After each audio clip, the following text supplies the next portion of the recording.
Surprise, surprise, trades are still a thing. Over the weekend, the Miami Heat sent 3 and D forward Haywood Highsmith and a 2032 second-round pick to the Brooklyn Nets in exchange for a protected 2026 second-rounder.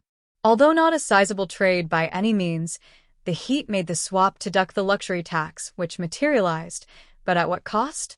Miami sent a reliable wing to maneuver the strict salary cap ramifications, yet the cost-cutting move didn't necessarily have to occur until the end of the season. Being one of the few late August transactions, the untimely trade prompted an analysis by Sam Vecenie and Bryce Simon of the Game Theory podcast. It also brought about an interesting discussion between the two pundits regarding the best underrated trade targets across the association. Jeremy Sochan makes for an interesting trade candidate. Following the discussion of young guards Devin Carter and Jaden Ivey as trade candidates, Vecenie suggested San Antonio Spurs wing Jeremy Sochan as a potential player to watch on the trade block.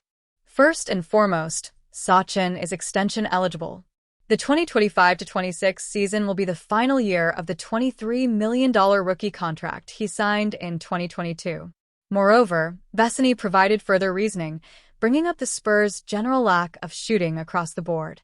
The podcaster named De'Aaron Fox, Steph Castle, Dylan Harper, and Carter Bryant as several questionable shooters, either entrenched in the Spurs lineup or vying for playing time, in Bryant's case. Speaking of Bryant, Vecenie likened him to Sochan, reiterating that each forward's strengths and weaknesses are nearly identical. Thus, the question arises, why pay Sochan when Bryant is a more than capable replacement? Considering the Bulls' propensity to let it fly from deep, both at a high rate and efficiently, coupled with their utter lack of versatile defenders, Vecenie highlighted Chicago as an ideal fit for the 22-year-old forward. Sochan's youth aligns with the Bulls' front office's vision, and his play style certainly fits what Arturas Karnisovas and Mark Eversley have been targeting, evidenced by the draft selection of Noah Essing and the trade for Isaac Okoro. Of course, the Bulls' wing rotation is suddenly deep following the acquisitions of Essing and Okoro. Chicago also rosters Mattis Buzelis, Kevin Huerter, Julian Phillips, Dallin Terry, and Patrick Williams. At least 4 of the 7 aforementioned names will receive significant playing time. There isn't much wiggle room for the Bulls to add more wing depth this offseason. However, Huerter and Terry will be off the books next offseason, and Okoro and Phillips are soon to follow. Furthermore, Williams has been mentioned as a trade candidate for quite some time. It's now a matter of who would be willing to take the $18 million forward off the Bulls' hands. All in all, Sochan is a tantalizing option. He's capable of lining up at either forward spot and has made his presence felt as a quality defender. Chicago is in dire need of a physical forward such as Sochan, one who brings energy and hustle. Lastly, Sochan's sub 30% career three-point rate wouldn't be as magnified on the Bulls. He'd be put in a position to succeed on offense as a cutter and transition threat alongside Josh Giddey and Kobe White. Over the past few years, there's been one Achilles heel that has been quite evident for the Miami Heat and the way they conduct business. Heat president Pat Riley may have fallen victim to it once again, making a short-sighted move to salary dump Haywood Highsmith that will almost certainly cost the team at the NBA trade deadline. Not only did the Heat have to attach an asset to get out from under Highsmith's contract and to get under the luxury tax line, but they also cost themselves the opportunity to land an additional asset at the NBA trade deadline.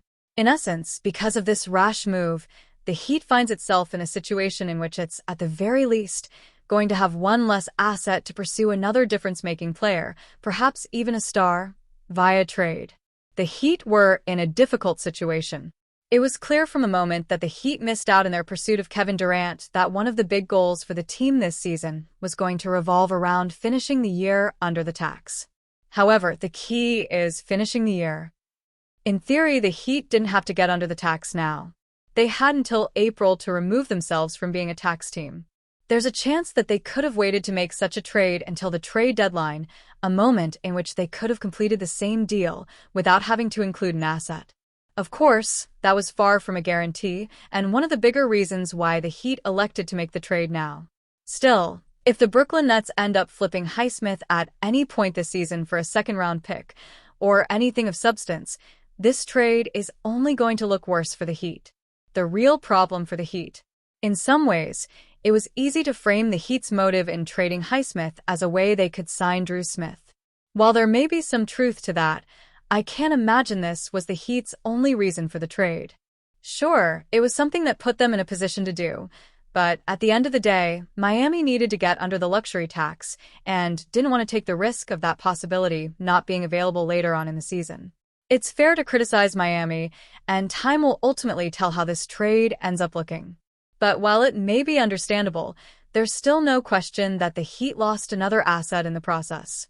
Another lost asset in a salary dump deal will only naturally make it more difficult for Miami to meet its goal of trading for another star target.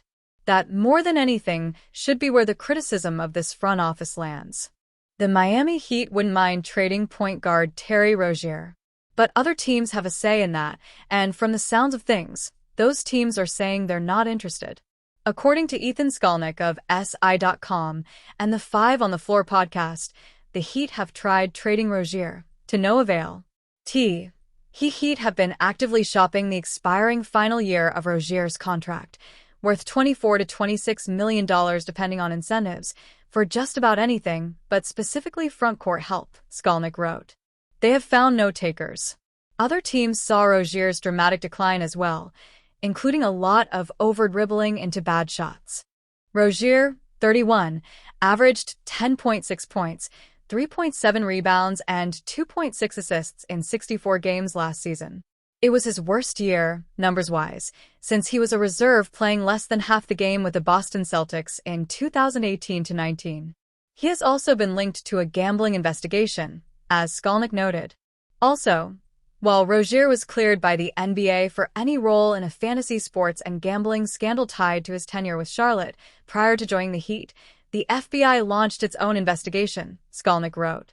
There is no timetable on when that investigation will conclude. Until it does, one league insider told 5 Reasons Sports that Rozier is considered toxic in a trade. Multiple reports say the Heat have recently worked out veteran free agents in their search for frontcourt help. The list includes center Kai Jones and big man Trey Lyles.